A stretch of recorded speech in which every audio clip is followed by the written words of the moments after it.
and think now he's leveraging on the outburst followership of the Labour Party's presidential candidate. It does not mean that Obi has the intellectual power to liberate Nigeria. That does not mean that other candidates in the party are going to do the same thing. Yes, my name is Emmanuel Okemo Esegbue Bertrand.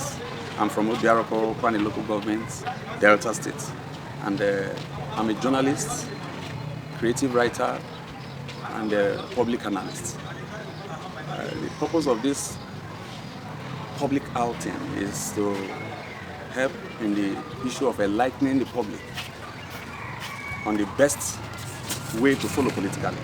By next Saturday, we will be going to the polling booth to cast our votes, and it is expected that we do the right thing for the benefit of our future.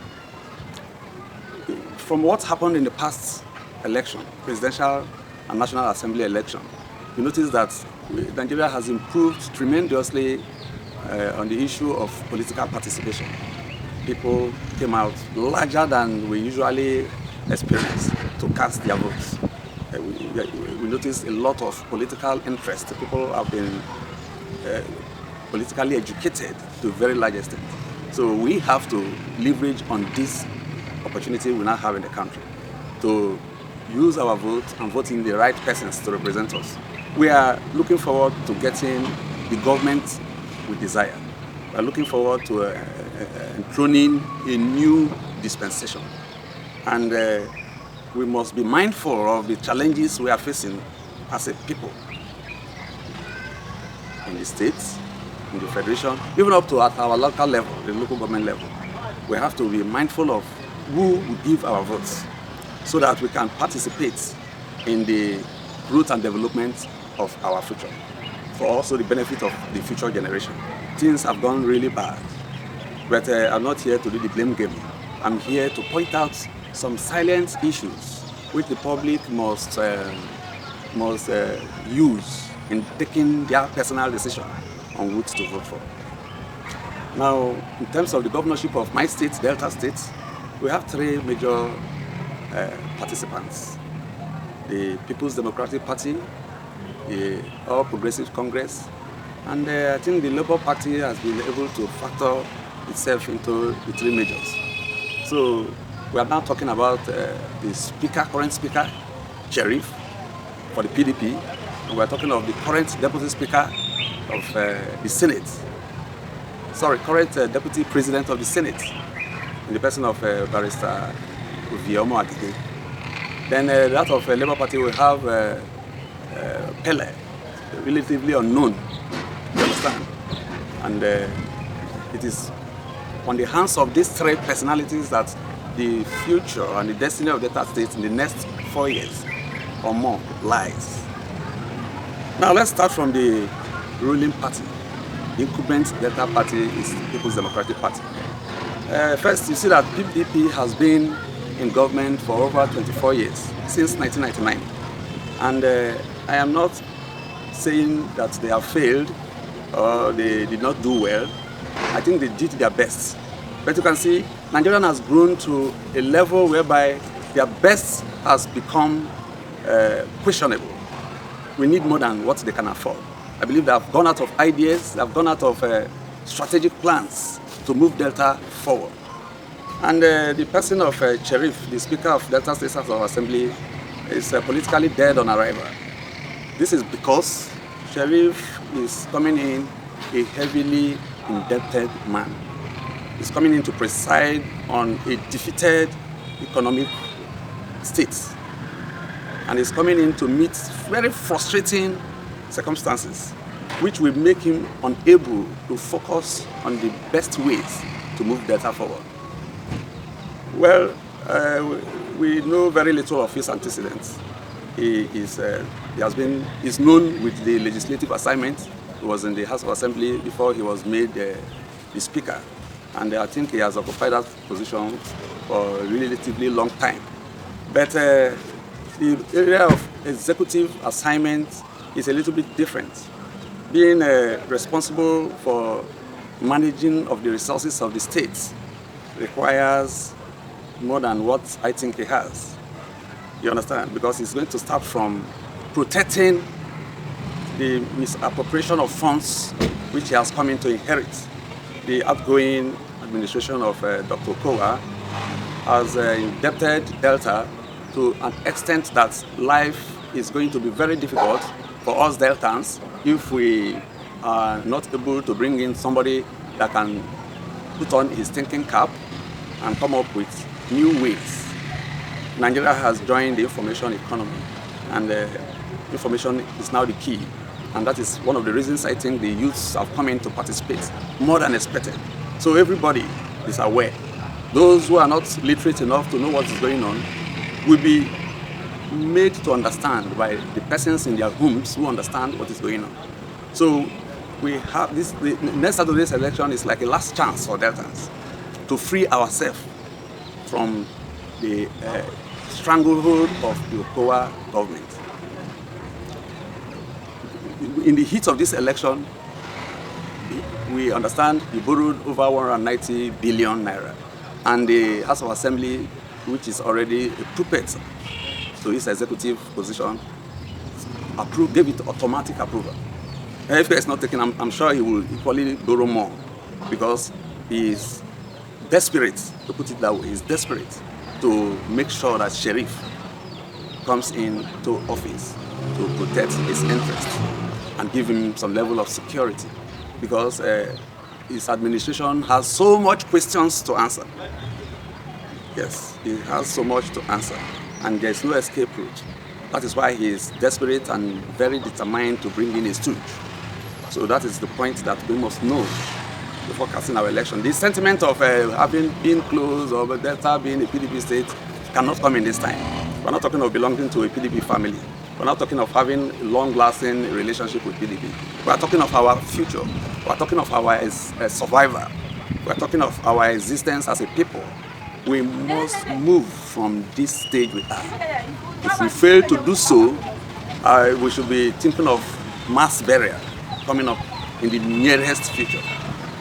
And to tell you the obvious truth, Sheriff does not have the intellectual power to do something different. We need a change. If it is a situation whereby PDP brings in somebody we know that can give Delta a new direction, then there will be no problem. But we are sure from his antecedents, from his political profile, that he's going there to be an appendage, a mere stooge of the outgoing governor. Okowa will tell him what to do from the very beginning to the last day. And that is not the government that we want. We want a government that will assemble intellectuals, creative men and women who will think out a way of giving Delta State a new lease of life. Now, the candidate of the APC, in the person of Senator Vioma Agege, equally has his high points and his low points. Firstly, we see that he has acquired experience from the way PDP do their things and the way the current party is now do their things. And as a seasoned intellectual, I'm sure that we can rely on him for a better Delta. He has been a commissioner, he has been a secretary to government, executive assistant to the governor, then a senator, equally rising to the position of deputy president of the Senate. That's a hallmark. The first time a Deltan is getting to that position. And obviously, if we look into his achievements in the Senate, you can see that he is a very promising man when it comes to giving Delta a new lease of life. You understand? He's intelligent, confident, well-connected, well-exposed. Well, I'm not here to campaign for him. I'm just here to tell the people of Delta what I think is the best for them. The third person is just a political quantity. We do not know his antecedents. We do not know his political and corporate profile. He has not been forthcoming in talking to us how he intends to govern Delta if he's given the opportunity. He has opportunities to do so through the media, social media, and even publicly. Town hall meetings, all that opportunities he neglected. And I think now he's leveraging on the outbursts followership of the Labour Party's presidential candidate. It does not mean that Obi has the intellectual power to liberate Nigeria. That does not mean that other candidates in the party are going to do the same thing, especially when, unfortunately, Obi did not even come into the office. So we are not expecting anything. And you don't vote in a personality whom you don't know, a personality whom you cannot trust, a personality that does not have a political past. You understand? Even when we are talking of the youths coming in, we are not talking of the youths just coming out from nowhere to govern us. The youngest president, I think, is Emmanuel Macron of France. And he was a minister before he formed the party that propelled him into office as the president of France. You understand? And from his performance and from the way he conducted both himself and marketing his agenda, the public of that country took a decision and they voted en masse for him. So we have to trust, we can only invest our trust on who we know. And the three of them so far, the little we know about them, points strongly. Remove the party, remove other considerations, think only of who can do the job. Because it's a difficult job. Data is coming from a very difficult position, comparatively. You understand? Data is coming from a past of indebtedness, heavily indebted states, impoverished states. There's high level of poverty at the rural level, especially. Deltans are crying. Deltans are they have lost hope. So this necessitated my coming into the public space to air my views and to support in enlightening the people on what to do on next Saturday, this coming Saturday. We should vote in the right person. Now, when you look at this question of change, change does not mean changing a political party. It means changing the personality who will come with a new idea. You understand? Because if you look at it from the question of ideology, all of the parties are the same. Study their corporate profile, you see that their agendas, their projections for the future are practically the same. I will do this for education, I will improve agriculture, I will improve the economy, I will do something on security and so on. And again, that issue of security to danger is coming from a very difficult and disadvantaged position. We are talking of the Fulani herdsmen in the bush of Delta. The farmers cannot go to the bush. And the governor, Delta State governor, because of his political interest, which has been long coming, he has shown to us now that he has been nursing the ambition of becoming the president or the vice president for a long time.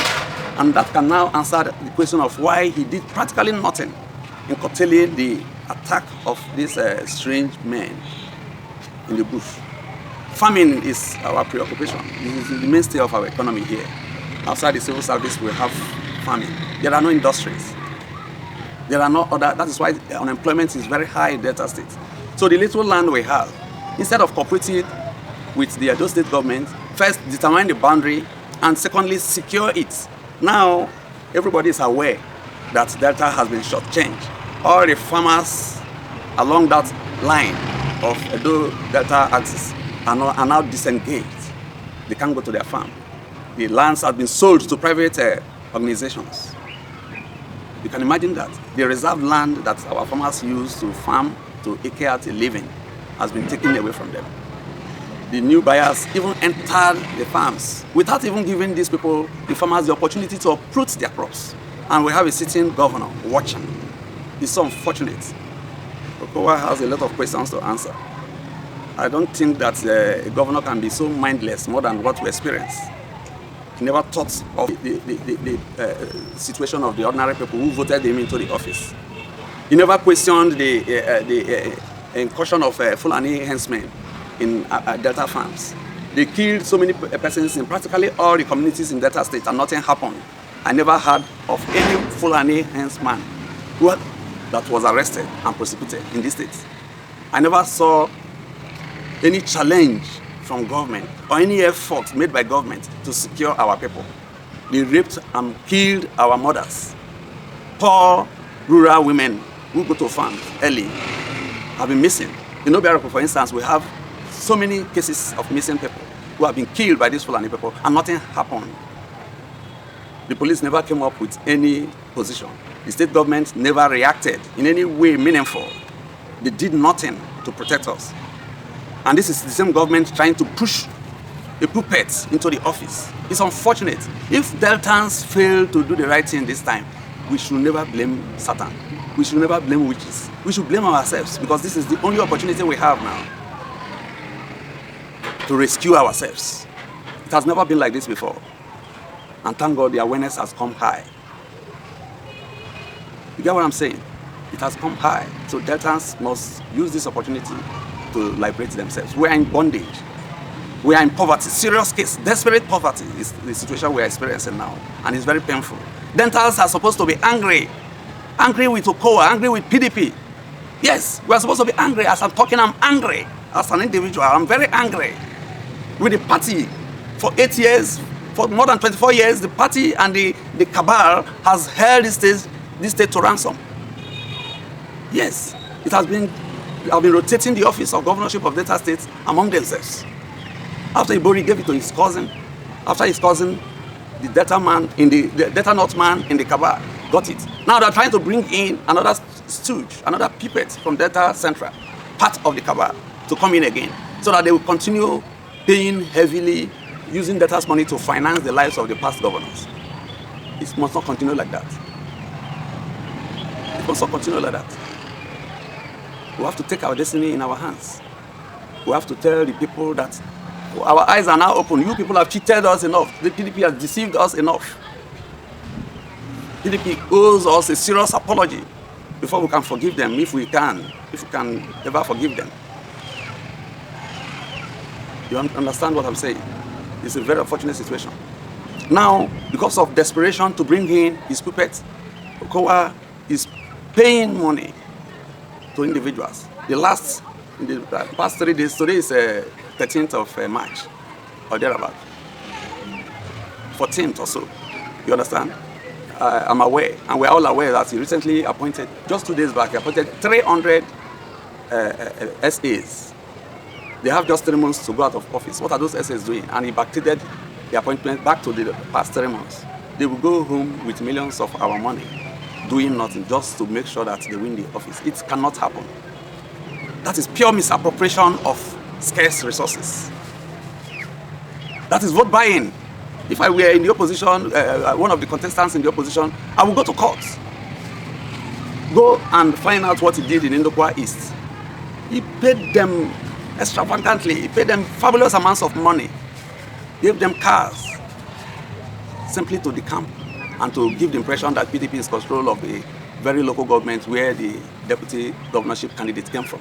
It's unfortunate that he's going to use our money to deceive us, use our money to further imprison us. I don't know if Deltas are sleeping. We are in a desperate situation now. We should be protesting even. We should be asking for an account of what Okowa has done with our money in the past 8 years, or 7.5 years or so. We have questions to answer. I don't know why we are just looking at everything as just, is it our fate to be poor? Is it our destiny to be poor and remain poor, even when we have the resources? Don't we know the position of oil in Nigeria and where the contribution Delta gives to the Nigerian economy from oil resources? What the oil derivation, 13% derivation, what is it doing for us? Go to the Sepadek and see how they are building, using public funds to build structures for past governors in the name of donating properties to mandate areas, to their mandate areas. It's wrong. A lot of things have gone wrong in Delta State. I don't know why we are keeping quiet. That is why it is necessary, very necessary, for a new person who has courage to come in. Because without courage, no governor can succeed. Without intellectual power, no governor can succeed. Without the ability to step on toes, no governor can succeed. We must change the old order, come up with new templates, strengthen our institutions so that we can get a new government and get a new lease of life. That is what I think. You understand me? That is what I think.